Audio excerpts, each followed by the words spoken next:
کوئٹہ جو کہ بلوچستان کا دارالحکومت ہے آج بھی پانی کے بحران کا شکار ہے۔ میرے خواب بے روزگاری کے اندھیروں میں کیوں دفن کی جا رہی ہیں؟ بلوچستان کے نوجوان جناب اسپیکر خیرات نہیں چاہتے، وہ مواقع چاہتے سمیت بلوچستان کے بے شمار ایسے علاقے ہیں جہاں آپ عام موبائل کا سگنل تک نہیں ہے اس کے کہ اگر ہم سمجھتے ہیں کہ گوادر ترقی کی علامت ہے تو گوادر کی نوجوان کو اس کا ترقی کا حق کب ملے گا؟ اگر ہم سمجھتے ہیں کہ ریکودک پاکستان کی معاشی امید ہے تو چاغے کا نوجوان کی قسمت کب بدلے گی؟ وہ یہ نمبرز نہیں دیکھتا، وہ صرف یہ دیکھتا ہے کہ کیا اس بجٹ میں میرے بیٹے کو روزگار ملے گا، کیا اس بجٹ میں میرے گھر میں پینے کا پانی میسر ہوگا، کیا اس بجٹ میں میری بیٹی محفوظ طریقے سے روزگار یا اسکول جا سکے گی، یا کیا اس بجٹ میں اگر میرے گھر میں کوئی مریض ہے تو وہ اسے علاج میسر ہوگا کہ نہیں؟ جناب اسپیکر، بجٹ صرف اعداد و شمار کا مجموعہ نہیں ہو سکتا، بلکہ یہ عوام کی امیدیں، عوام کے خواب اور ان کی جو ضروریات ہے اس کا آئینہ ہے۔ اور آج افسوس کے ساتھ کہنا پڑ رہا ہے کہ آج بھی بلوچستان کے لاکھوں شہری پینے کے پانی سے وہ ان کو میسر نہیں ہے، روزگار ان کے ساتھ ساتھ انفراسٹرکچر، ہیلتھ فیسلٹیز سے ان سے محروم ہے۔ جناب اسپیکر، میں اس صوبے سے تعلق رکھتا ہوں جو پاکستان کے نقشے میں سب سے بڑا ہے اور جو وسائل میں بھی مالا مال ہے، لیکن بدقسمتی سے محرومیوں کا سب سے بڑا بوجھ بھی ہمارے ہی اوپر ہے۔ کوئٹہ جو کہ بلوچستان کا دارالحکومت ہے آج بھی پانی کے بحران کا شکار ہے۔ زیر زمین جو پانی کا آپ کا سطح ہے وہ خطرناک حد تک گر چکی ہے اور آپ کے شہری مجبور ہیں کہ وہ مہنگے ٹینکیاں منگا کے پانی کا مسئلہ حل کریں۔ اسی طرح ہمارے جو دیہی علاقے ہیں وہاں پہ ہمارے مائیں اور بہنیں کلومیٹر وہ مجبوراً جا کے پانی لے آتے ہیں۔ پانی زندگی کا ایک بنیادی ضرورت ہے، اور لیکن اس افسوس کے ساتھ کہنا پڑتا ہے کہ اس بجٹ میں ہم نے اس جو بنیادی مسئلہ ہے اس کو وہ اہمیت نہیں دی جس کے یہ متقاضا تھا۔ جناب اسپیکر، اسی طرح میں آنا چاہ رہا ہوں بے روزگاری کی طرف۔ بلوچستان کے نوجوان، خاص طور پر پاکستان کے نوجوان ہمارا سب سے بڑا سرمایہ ہے، اور بلند شرح بے روزگاری کی وجہ سے نوجوانوں کو اکثر مایوسی اور نا امیدی کی طرف وہ دھکیلے جا رہے ہیں۔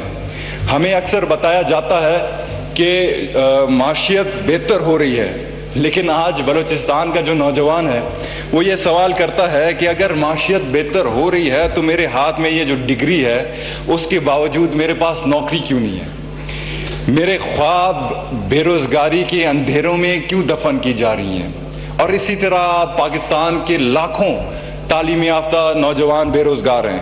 جناب اسپیکر، آج کا میں فائدہ اٹھاتے ہوئے میں پاکستان پیپلز پارٹی کو کریڈٹ دینا چاہتا ہوں، جن کی وجہ سے شہید محترمہ بینظیر بھٹو اور صدر آصف علی زرداری صاحب کے ویژن کے مطابق بلوچستان کو آغاز یقوق بلوچستان پیکج میسر کی گئی، لیکن افسوس کے ساتھ کہنا پڑتا ہے کہ اس دن سے لے کر ہمیں کوئی ایسا پیکج نہیں دیا گیا جو کہ ہمارے پرابلمز کے اوپر مشتمل ہو اور ان کے ساتھ ساتھ ہمارا سلوشن آئے۔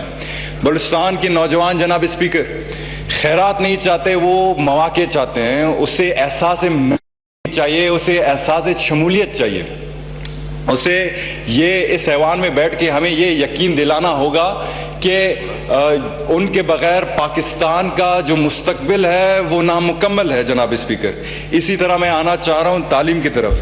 جناب اسپیکر، تعلیم کے شعبے میں سمجھتا ہوں کہ بلوچستان کو خصوصی توجہ کی ضرورت ہے۔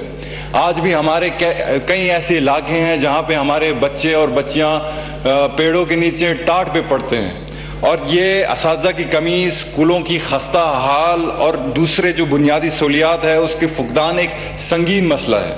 آپ نے پی ایس ڈی پی میں بلوچستان کو دانش سکولز دیے ہیں، اس میں کوئی دو رائے نہیں، یہ اچھی بات ہے، لیکن ان سکولز کو بھی آپ بہتر بنائیں جو کہ 100 سال سے خستہ حال پڑے ہیں۔ جناب اسپیکر، ہمیں عمارتیں نہیں چاہیے، ہمیں لرنڈ ٹرینڈ ٹیچرز چاہیے, ہمیں معیاری تعلیم چاہیے, ہمیں ڈیجیٹل کلاس رومز چاہیے تاکہ ہمارے نوجوان آگے بڑھ سکیں. اسی طرح اگر ہم بات کریں ہائر ایجوکیشن کی, وہ بھی تشویشناک ہے. میں اکثر اپنے یونیورسٹیز کو وزٹ کرتا ہوں اپنے حلقے میں, تو یونیورسٹیز کو جو وفاقی بجٹ ملتی ہے وہ آٹے میں نمک کے برابر ہو جاتی ہے. اکثر یہ جو بجٹ ان کو ملتی ہے وہ تنخواہوں اور جو اخراجات ہے اس میں ختم ہو جاتی ہے, لیکن جو امپورٹنٹ چیزیں ہیں, خاص کر جس کا ریسرچ جو کہ پالیسی میکنگ کا ایک اہم فیکٹر ہے, انوویشن اور ایکیڈمک ڈیولپمنٹ کے لیے کچھ بچتا ہی نہیں ہے. اور اگر آج ہم بلوچستان کے نوجوانوں کو دنیا کی ترقی اور جدید ٹیکنالوجی سے ہم کٹا دیں تو ہم ان کو ان کی جو مستقبل ہے اس کے لیے کیسے ہم تیار کر سکتے ہیں. جناب اسپیکر, اور اسی کا ڈائریکٹ رزلٹ برین ڈرین ہے. پاکستان کے نوجوان اکثر معاشی مشکلات کا سامنا کرتے ہوئے وہ تھک گئے ہیں. پچھلے سال صرف 8 لاکھ ہیں, اور اس میں آپ کے آئی ٹی ایکسپرٹس, آپ کے انجینئرز, ڈاکٹرز. تو سوال ہمیں یہ کرنا چاہیے کہ کیا ہم اپنے بہترین جو صلاحیتیں ہیں اپنے بچوں کو ملک چھوڑتے ہوئے صرف دیکھیں گے؟ اگر ہم نے اپنے نوجوانوں کو موقع نہیں دیا تو اس ملک کا, اس قوم کا مستقبل کون تعمیر کرے گا؟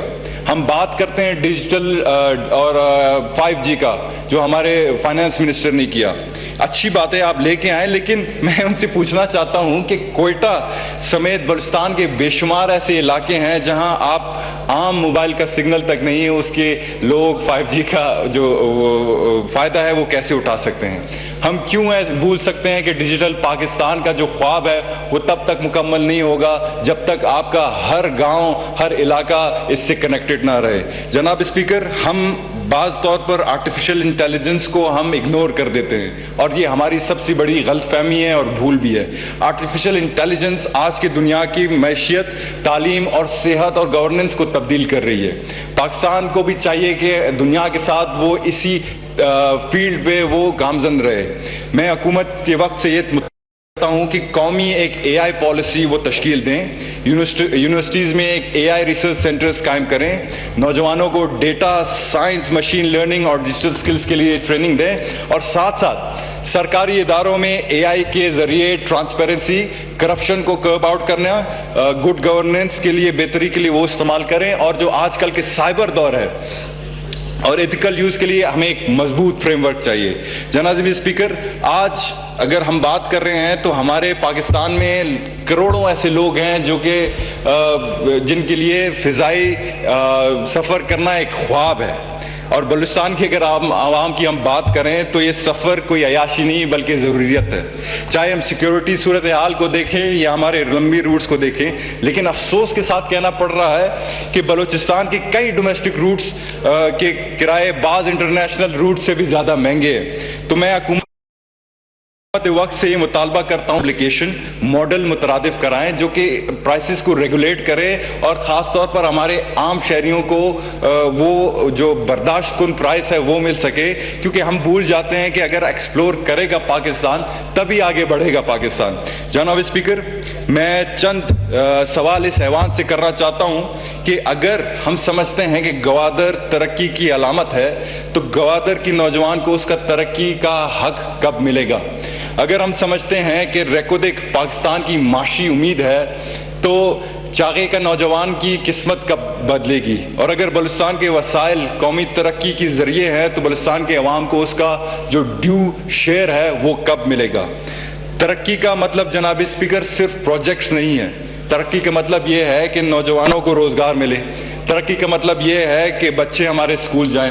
ترقی کا مطلب یہ ہے کہ مریض کو علاج ملے. ترقی کا مطلب یہ ہے کہ ہر شہری ایک بہتر زندگی جی سکے. آخر میں آپ سب کو پتہ ہے کہ بلوچستان کا جو عوام ہے وہ وفادار ہے, محب الوطن ہے. یہ احسان نہیں مانگتے, یہ بھیک نہیں مانگتے, یہ اپنا حق مانگنے چاہتے ہیں. ہمیں تعلیم چاہیے, ہمیں صحت چاہیے, ہمیں روزگار چاہیے, اور ہمیں برابری کا حق چاہیے. اور جب تک عام آدمی خوشحال نہیں ہوتا, جب تک کسان کو پانی نہیں ملتا, جب تک مریض کو علاج, بچے کو تعلیم نہیں ملتا, میں سمجھتا ہوں کہ یہ جو 100 صفحوں کی مشتمل بجٹ ہے وہ کبھی بھی کامیاب نہیں ہوگا. جناب اسپیکر, علامہ اقبال نے فرمایا تھا کہ جس کھیت سے دہقان کو میسر نہ ہو روزی, جس کھیت سے دہقان کو میسر نہ ہو روزی اس کھیت کے ہر خوشے گندم کو جلا دو. آج میں اس ایوان کیونکہ بجٹ کا موقع ہے سارے موصوف یہاں پہ موجود ہیں ہم پہ یہ فرض بنتا ہے سب منسٹران پہ کریں بھلے یا نہ کریں کیونکہ جب بھی آپ کسی بچے سے پوچھیں کہ وہ کیا بننا چاہتا ہے وہ ہر ایک پروفیشن کا نام لے گا سوائے ایک کے جو پولیٹیشین ہے اور جس کی کچھ وجوہات ہے کہ ہم نے اپنا امید نوجوانوں کے سامنے ہم نے کھویا ہے. آج ہم پہ فرض بنتا ہے کہ ہم یہ عہد کریں کہ ہم اپنے اپنے ڈپارٹمنٹ اپنے حق تلفی پہ کام کریں گے. میرٹوکریسی پہ کوئی کمپرومائز نہیں ہوگا, گڈ گورننس پہ کمپرومائز نہیں ہوگا. پھر دیکھیں جو اعتماد ہے نوجوانوں کو وہ کدھر سے کدھر چلا جاتا ہے. آخر میں جناب اسپیکر جب تک یہ جو ترقی کا سفر ہے وہ اسلام آباد سے شروع ہوتے ہوئے کوئٹہ, پشاور, لاڑکانہ, لاہور, ملتان تک نہیں جائے گا میں سمجھتا ہوں کوئی بھی بجٹ کامیاب نہیں ہوگا. جیے بھٹو, جیے عوام, پاکستان ہمیشہ زندہ باد. شکریہ.